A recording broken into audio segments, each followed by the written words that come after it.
E fala, meus Bitcoiners, como que vocês estão? Sejam muito bem-vindos a bitcoinblock.com.br, a sua central de notícias blockchain. Eu sou o Arthur do canal Cripto, trazendo mais um primeiro bloco de notícias, que é um quadro que eu faço aqui no canal, comentando as notícias mais importantes e relevantes que estão acontecendo nas criptomoedas e no mundo. E como sempre, antes de começar, eu queria te pedir aquele like, isso é muito importante. Isso faz aí o YouTube recomendar o nosso conteúdo para outros usuários.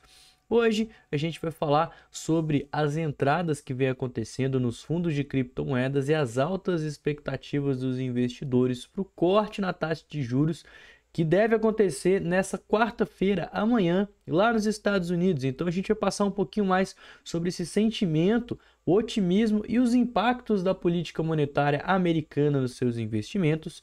Vamos falar sobre o segundo atentado que aconteceu contra o Trump agora ao longo desse final de semana e como que ele não teve impacto nas criptomoedas, talvez o motivo por trás disso. A correlação entre o Bitcoin e o Ethereum caiu para o seu menor nível desde 2021 e no final desse mês o CZ, o fundador da Binance, será liberado aí da prisão. Vamos falar de tudo isso, não esquece daquele like, verifica a sua inscrição aqui no canal. Está sendo um dia de queda aí para a maior parte das criptomoedas. Bitcoin abaixo dos 58 mil dólares depois de passar o final de semana praticamente todo acima dos 60k, uma queda de 3%. O Ethereum caindo 2,8% nos 2.200 dólares e algumas criptomoedas maiores aí se destacando na queda também, como o BNB, a Doge, Polkadot e a Near. Mas a gente teve muita saída nos fundos de criptomoedas ao redor do mundo ao longo das últimas semanas. Porém, na semana passada a gente viu uma entrada de quase $500 milhão, justamente devido à especulação sobre a alta, a corte, da taxa de juros. Então, não só olhando dos Estados Unidos, os fundos ao redor do mundo registraram entradas líquidas na ordem de $436 milhões na última semana, depois da semana retrasada ter saído 726 milhões, ou seja, ainda estamos com um resultado negativo no total. E essa mudança ocorreu justamente por conta da expectativa dos investidores em relação à política monetária do Banco Central Americano, do Federal Reserve, que será decidido nessa próxima quarta-feira. O aumento nas entradas no final de semana, aqui que a gente viu, foi justamente motivado por causa da mudança no sentimento dos investidores que agora acreditam potencialmente no corte de 50 pontos base na taxa de juros, ao contrário dos 25 que estavam sendo aí precificados ao longo aí dos últimos dias. Então a gente consegue ver que na última semana a gente teve uma entrada de 436, no mês a gente continua negativo, com 292 milhões negativo, e no anual a gente tem uma compra total de 22 bilhões de dólares, impulsionado, claro, pelos Estados Unidos. A gente ainda consegue pegar aqui o que aconteceu com cada ETF. Então, no total aqui, nessa última semana, 436 milhões vieram boa parte pelo ETF dos Estados Unidos, mas tivemos aqui outros 86 milhões que foram impulsionados por outros ETFs ao redor do mundo. E aqui a gente também tem o fluxo de cada criptomoeda, de cada fundo de investimento aí em dólares. E vale falar que o sentimento dos investidores está muito volátil e provavelmente essa queda que a gente está vendo no preço dos mercados está justamente ligada com essa indecisão. Se a gente tiver cortes na taxa de juros na ordem de 50 pontos base, quanto mais cortes a gente vê na taxa de juros acontecerem, melhor. Mas isso causa uma indecisão e o mercado não gosta de indecisão, o mercado não gosta de coisas imprevisíveis. Isso causa um certo sentimento de refúgio, de busca por proteção de capital dos investidores. Então, enquanto a gente tinha há uma semana atrás uma probabilidade maior de corte de 25 pontos base na taxa de juros, agora a maior probabilidade é um corte de 50 pontos base. E eu acredito que até quarta-feira a gente vai ter muita volatilidade e principalmente na quarta-feira, quando acontecer o discurso do Powell, a coletiva de imprensa e principalmente a divulgação da taxa base, a gente vai ter movimentações. Então fiquem muito atentos com isso e como sempre na Bitcoin Block aqui a gente vai estar explicando tudo o que você precisa saber. Aconteceu um segundo atentado contra o Donald Trump nesse final de semana que não surpreendeu o mercado cripto tal como o primeiro. Vocês sabem, né? O Donald Trump sofreu em julho uma tentativa de assassinato enquanto ele estava em um comício, enquanto ele estava dando um discurso ao vivo. E como ele era um candidato pró-Bitcoin, né? Ao contrário dos seus concorrentes, na época Kamala Harris nem estava aí em jogo, se eu não me engano, tá? Eu acho que ainda era o Biden. A gente viu o Bitcoin subir pra caramba porque as probabilidades do Trump ser eleito também cresceu muito. Porém, agora, né, a gente não teve um atentado de uma forma tão nítida, o Trump ele não correu risco no final das contas, né? E talvez por isso o mercado não tenha reagido. Então isso aconteceu, como eu disse, nesse final de semana, se eu não me engano, isso foi no sábado, por volta das 14 horas no horário local lá de West Palm Beach, na Flórida, enquanto o ex-presidente estava jogando golfe no Trump International Golf Club, que é um clube de golfe que fica lá na Flórida. Ele tem vários ali nos Estados Unidos, inclusive um bem próximo a Nova York.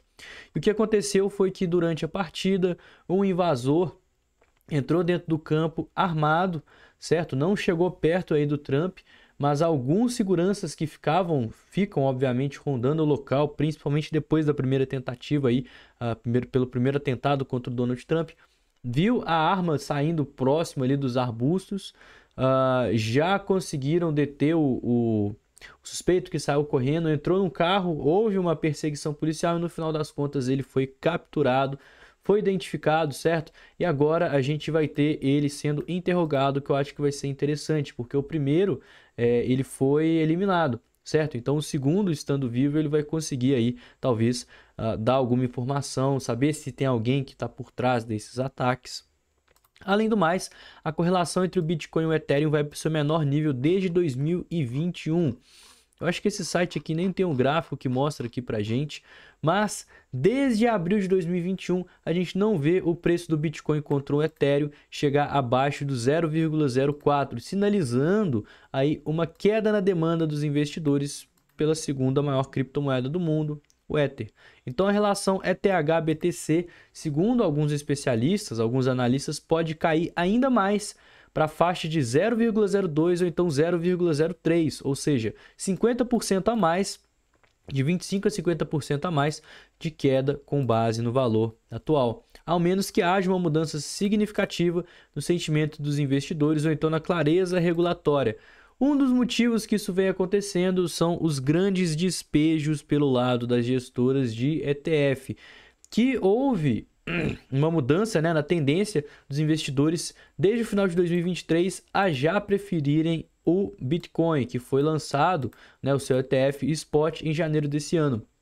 Alguns meses depois, foi lançado também os ETFs de Ethereum, porém eles não tiveram uma aceitação tão boa, tal quanto o Bitcoin, e talvez um dos motivos pelo qual a gente não está vendo tanto interesse do mercado é aquela pegada institucional. Muitos investidores pensam, né, que se as instituições, as gestoras, os grandes investidores de Wall Street que podem estar comprando o ETF de Ethereum não estão comprando, deve ter um motivo por trás. Isso acaba desencorajando o mercado. E para fechar, o CZ Changpeng Zhao, o criador da Binance, ele vai ser liberado no dia 29 de setembro e as pessoas estão especulando sobre a volta dele no mercado de criptomoedas. Então ele foi sentenciado aí há uns meses atrás, né? Mais especificamente falando em abril agora desse ano, depois de ter sofrido aí acusações sobre ter facilitado, né, através da Binance, lavagem de dinheiro, dentre outros crimes. Ele está preso desde então no condado de Santa Bárbara, lá na Califórnia, e vai cumprir a sua sentença de 4 meses, sendo libertado no dia 29 de setembro, encerrando assim um período turbulento aí para uma das figuras mais icônicas das criptomoedas e também no mundo, tá? O CZ está na lista aí de, se eu não me engano, nas 50 pessoas mais ricas do mundo. Com essa data de liberação, tem várias pessoas especulando quais vão ser os próximos planos, uma vez que o CZ sempre foi muito ligado às criptomoedas. Mas a própria Binance, ela está proibida aí de ter alguma ligação com o CZ, numa questão administrativa, desde que o processo dele foi para frente. Inclusive o próprio atual CEO da Binance, o Richard Teng, ele falou que o CZ não vai retornar aí à liderança da empresa. Mas o CZ ele já estava envolvido com alguns projetos paralelos desde antes da sua prisão, e o principal deles é um projeto chamado Giggle Academy, que vai ser uma espécie de escola, instituição educacional aí voltada a ensinar finanças, blockchain e matemática para várias crianças desfavorecidas. A prisão dele abalou o mercado, né? Então o principal motivo pelo qual eu estou passando nessa notícia aqui com você é porque a sua retomada pode trazer sim impacto. Ele é uma das pessoas mais importantes aí no cenário das criptomoedas e certamente, certo? A gente pode estar vendo aí alguma volatilidade. Pessoal, o Bitcoin 59.800, ele está passando por um movimento corretivo que, ao meu ver, ele está extremamente saudável. Não tem nada o que se preocupar com o Bitcoin que chegou nos 60 mil e está aqui nos 57. A gente segue dentro daquele padrão de acumulação conhecido como cunha descendente. Cunhas descendentes geralmente rompem para cima. A gente chegou a recuperar desde a queda dos 52, mais de 14%, e agora estamos passando aí por uma queda de 5, 6%, então não é uma queda tão expressiva a ponto de se preocupar. Enquanto o Bitcoin estiver entre os limites dessa cunha, eu considero ele como consolidado e vejo quedas como eventuais oportunidades aí de acumulação. Desculpa, pessoal, minha garganta está um pouquinho seca aqui. Então, sendo assim, a minha principal estratégia para o Bitcoin é buscar acumulações caso a gente veja o preço voltar na base dessa cunha. Inclusive, né, esses padrões de consolidação mostram para a gente possibilidade de falso rompimento. Então, não é se a gente vê o Bitcoin romper aqui e voltar que essa cunha vai ser invalidada, porque isso já aconteceu antes, certo? O que importa é a gente tem muita força compradora na região de baixo. E esse acúmulo de força compradora é o que vai tender a fazer essa figura romper para cima, certo? Pontos-chave, eu acredito que os 60 mil dólares é o primeiro ponto que a gente precisa romper, que foi aonde a gente deixou um topo aqui no gráfico diário. Posteriormente, o topo prévio, ele coincide próximo à região aqui da linha de tendência superior, certo? A linha de resistência inclinada aqui da cunha. Então a gente precisaria também romper os 65.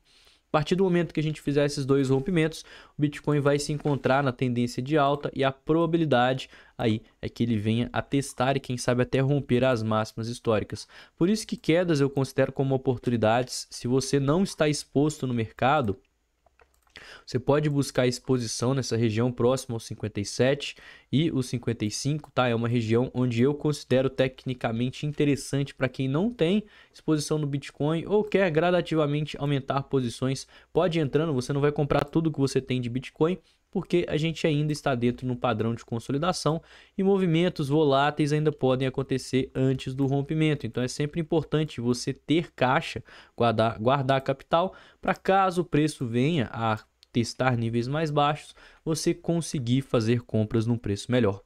Pessoal, e o vídeo de hoje foi esse, eu espero que você tenha gostado. Se você não me conhece e não conhece o canal, se inscreve, deixa o like, segue a gente nas redes sociais.